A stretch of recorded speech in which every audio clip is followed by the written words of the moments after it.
जय राम भैया। जय राम का हाल? अरे बहुत बढ़िया है भैया। अरे कुछ जान नहीं पायो काओ भैया? अरे अपने ग्राम पंचायत दरियापुर बसही से हाँ श्याम सुंदर विश्वकर्मा भैया चुनाव लड़त है। अरे अपने श्याम सुंदर भैया? हाँ तब तो बहुत नीक है भैया, उन्हीं का वोट दीन जे। बिल्कुल अब की उनका वोट देख है और अब की उनका जितावे है। हाँ बिल्कुल जितावा जे भैया। श्याम सुंदर भैया इतना बढ़िया आदमी है और गाँव विकास करी है। अच्छा हाँ तो उन्हीं जितावा जे। हाँ बिल्कुल एकदम जितावे है, भूले ना एकदम बिल्कुल। अरे भूलब ना, अगली बगली पड़ोसी सबसे बताए दे भैया। हाँ बिल्कुल बताए दियो कि श्याम सुंदर भैया आपकी चुनाव लड़ा है। ठीक भैया ठीक। चलो श्याम सुंदर भैया मिल आई। चलो चलिए। चलो चलो चलो चलो चलो। दरियापुर बसही की जनता जिंदाबाद जिंदाबाद जिंदाबाद। श्याम सुंदर विश्वकर्मा भैया जिंदाबाद जिंदाबाद जिंदाबाद। आपका नेता कैसा हो? श्याम सुंदर भैया जैसा हो।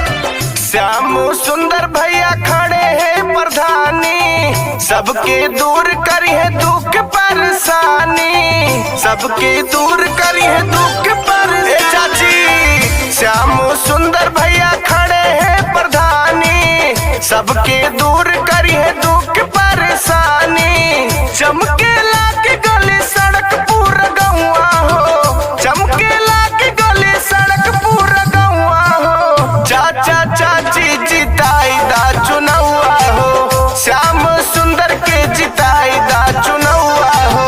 मौका मिला इस वर्ष से सहयोग आपका चाहिए, विकास का गंगा बहा देंगे, बस आशीर्वाद चाहिए। दरियापुर बसही की जनता जिंदाबाद जिंदाबाद जिंदाबाद। श्याम सुंदर विश्वकर्मा भैया जिंदाबाद जिंदाबाद जिंदाबाद।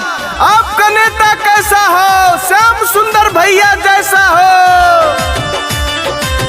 दरियापुर में होई विकास हो, श्याम सुंदर भैया सबके ये खास हो, श्याम सुंदर भैया सबके ये खास हो। श्याम सुंदर जैसे मिली है ना नेता हो, सब जनता के भैया बाड़े चहेता हो, सब जनता के बाड़े भैया चहेता हो। विजय बनाती पड़ी सबके पौआ हो, विजय बनाती पड़ी सबके पौआ हो। भैया भाभी जिताई दा चुनौआ हो, श्याम सुंदर के जिताई दा चुनौआ हो। बुजुर्गों की तकलीफें युवाओं के गम देखेंगे, हर घर की समस्या को श्याम सुंदर भैया देखेंगे। दरियापुर बसही की जनता जिंदाबाद जिंदाबाद जिंदाबाद। श्याम सुंदर विश्वकर्मा भैया जिंदाबाद जिंदाबाद जिंदाबाद। आपका नेता कैसा हो? श्याम सुंदर भैया जैसा हो। दुखिया गरीबवन के करी है सम्मान हो, श्याम सुंदर भैया उतरे मैदान हो, श्याम सुंदर भैया उतरे मैदान हो। सोचल सपना होई सबके पूरा हो, राही कौनो ना काम अधूरा हो, राही कौनो ना काम अधूरा हो। दरियापुर में रही भैया इनके नमवा हो, बसई गौआ में रही इनके नमवा हो। भैया बहिनी जिताई दा चुनौआ हो, श्याम सुंदर के जिताई दा चुनौआ हो। बहुत देख ली जमी अब आकाश देखेगा, जमाना इस पंचायत का अब विकास देखेगा।